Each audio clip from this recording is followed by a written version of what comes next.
A few months ago, a team of historians cataloguing an extraordinary collection of ephemera discovered in the British Museum's Fort William warehouse complex.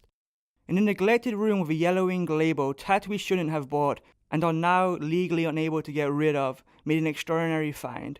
A packet of letters which cast an extraordinary new light on one of the most extraordinary chapters in our island's race's extraordinary story. We will let these extraordinary epistles speak for themselves. The year is February 1810. Dear Marengo, brackets, Napoleon's horse, close brackets. I have never written a letter like this before.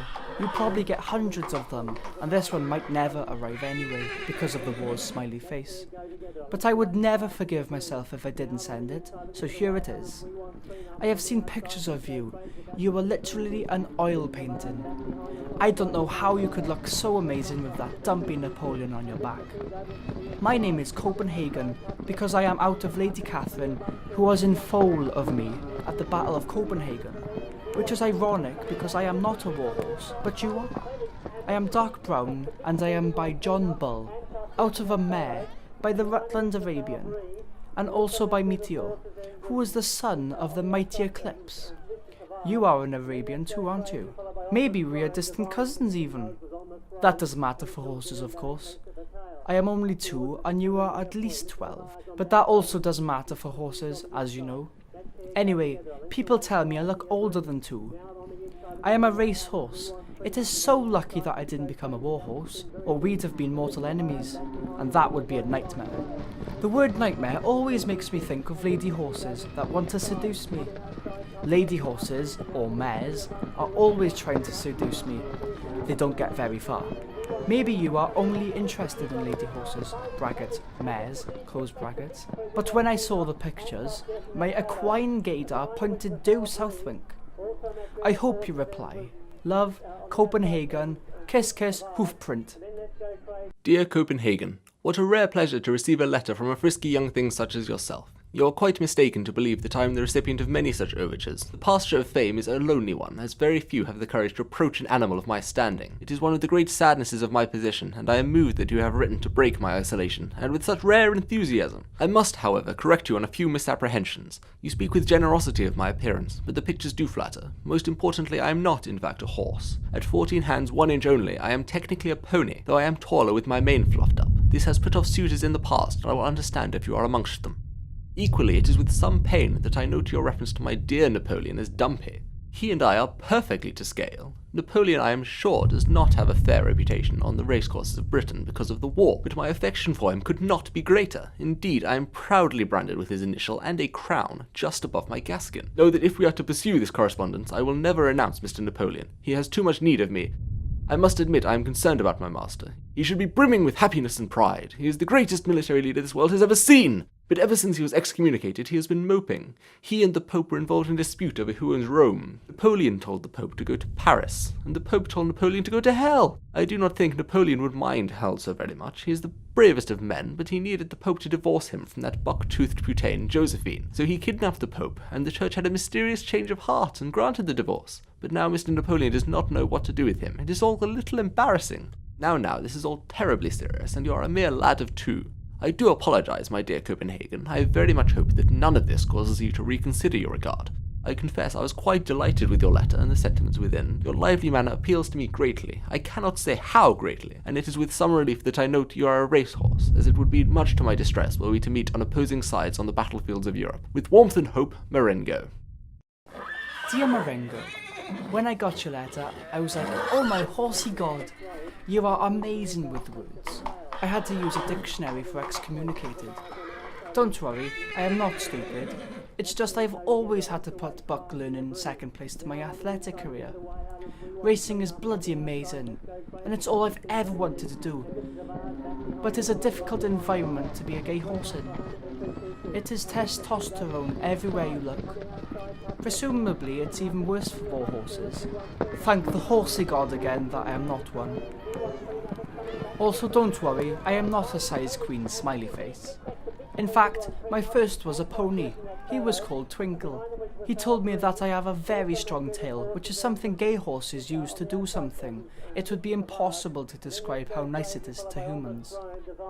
Horse heaven only knows what tricks you have learned in all your years of experience. It makes me excited just to think about it.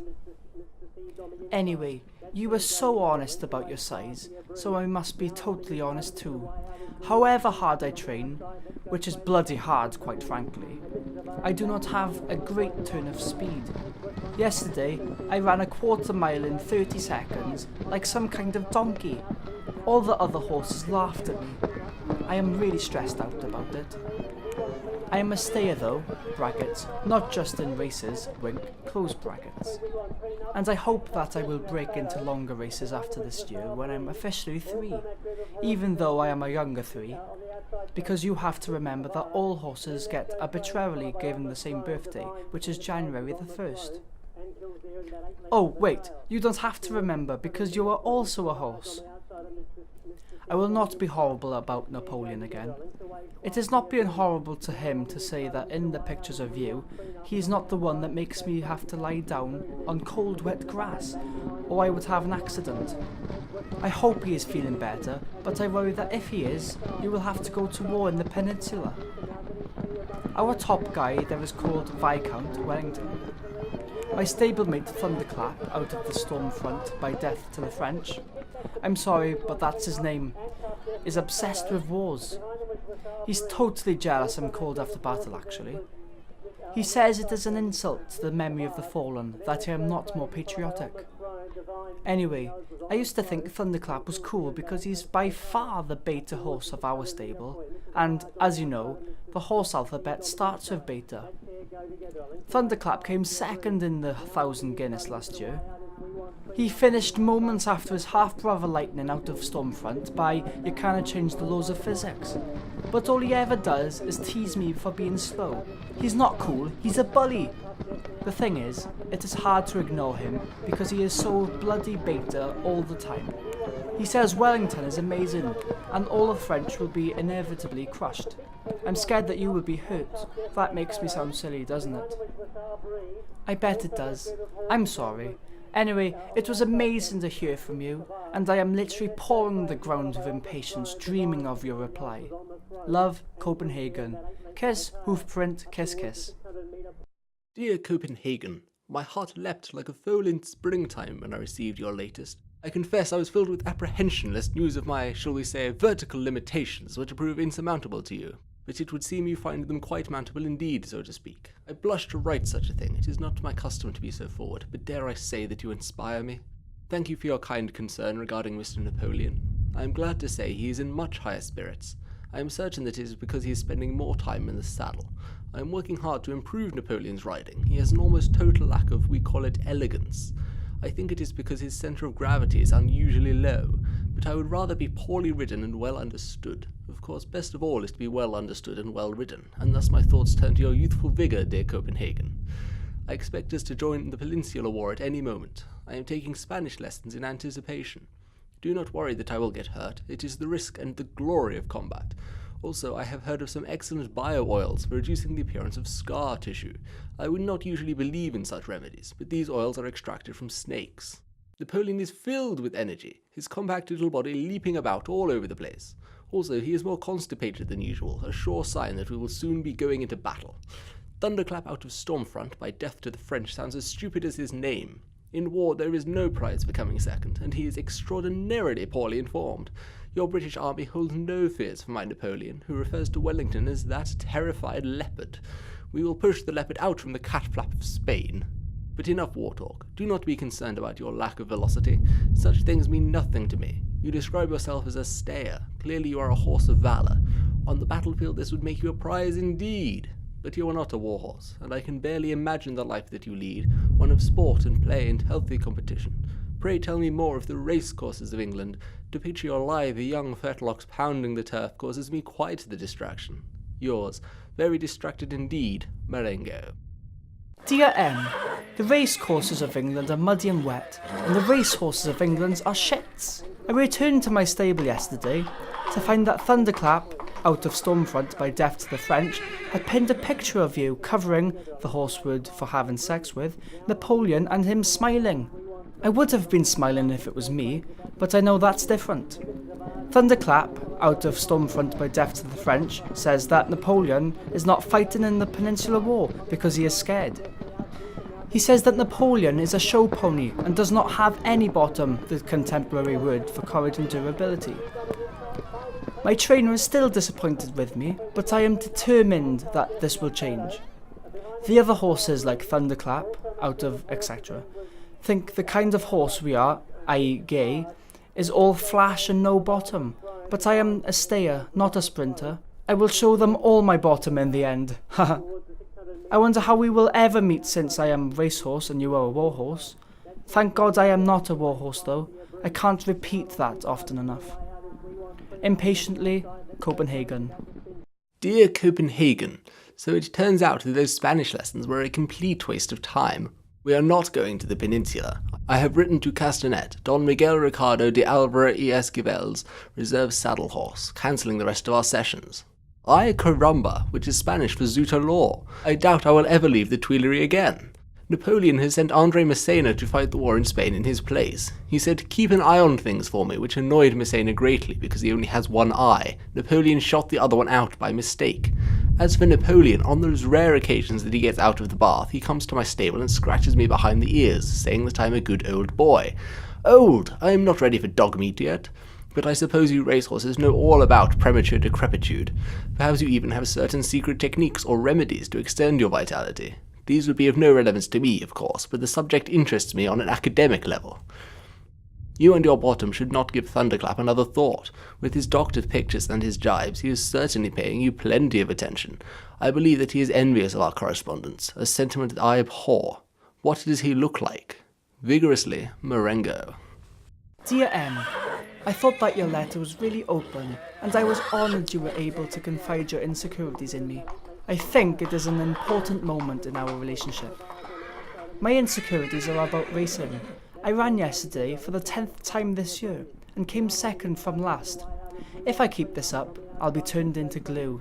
Thunderclap told me I would stay young if I ate rotten turnips, which are the most disgusting taste possible for horses, but it turned out he was joking. Luckily, you are grey, so no one will ever notice you are old. Love, C. P.S. Thunderclap is exactly my height, and he is midnight black with a quiff in his mane, which he doesn't have to do anything to keep curly. It's wasted on him. Esteemed Copenhagen, I was a little confused by your letter as I don't have any insecurities, but I am glad that you feel you can share all of yours with me. Do not listen to Thunderclap. In fact, I think it would be better if you never spoke to him again or looked at him. I dreamed of you last night. We were racing together. Clearly in my dream I flattered myself with unrealistic fleetness of foot, and I knew we were on an English racecourse because of the rain and pervasive smell of haddock. You were just ahead of me. There was, incidentally, no sign of Thunderclap. Your ripe muscles were pulling taut the skin of your hindquarters, your lush tail was swishing, and oh, the movement of your strong, provocative legs. But at that moment I awoke, and the sound of your hooves drumming the grass was just the distant drum of drumming. I have not had such a dream since I was a heady colt.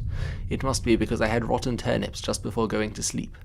In any case, it was a rude awakening, although not as rude as I would have liked. Copenhagen, I have the worst possible news.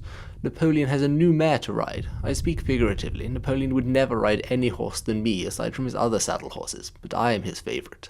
What I mean is that Napoleon is married. We have not gone to war because he was too busy thinking about flower arrangements and colour schemes and party favours for the bridesmaids. His new wife is a Habsburg, an 18-year-old filly called Marie-Louise, who can speak 6 languages but is too frightened to walk behind a horse in case it kicks. She tried to annex my affections with sugar lumps, but I am not so easily bought. Be glad that you are a racehorse, you with your most excellent bottom, for as long as races are run you will be gainfully employed. Do not fear the glue factory. Although we are in different countries and I have never met you and am not entirely clear where you live, I will protect you, I promise. For my part, I fear this marriage means that I will be retired to give pony rides to squealing brats on the shingles of Nice. Nice is not nice. Actually, it is quite nice, but I thought that was funny. You will now be wondering why I did not do the joke, Nice is nice. I am wondering this myself. Yearningly, yes, yearningly, Marengo. Dear Marengo, The Viscount Wellington has bought me. I am to be a warhorse. I will never race again, and I will have to go to war. And it's the Napoleonic Wars, basically, and our owners are, well, and you know, and oh my horsey god, do we have to be arch enemies now? Is this the end? I wish. And there the letters abruptly end. We have heard, however, that there might be a further packet in the National Gallery miscatalogued as Virginia Woolf. Racist political cartoons and other juvenilia, here's hoping.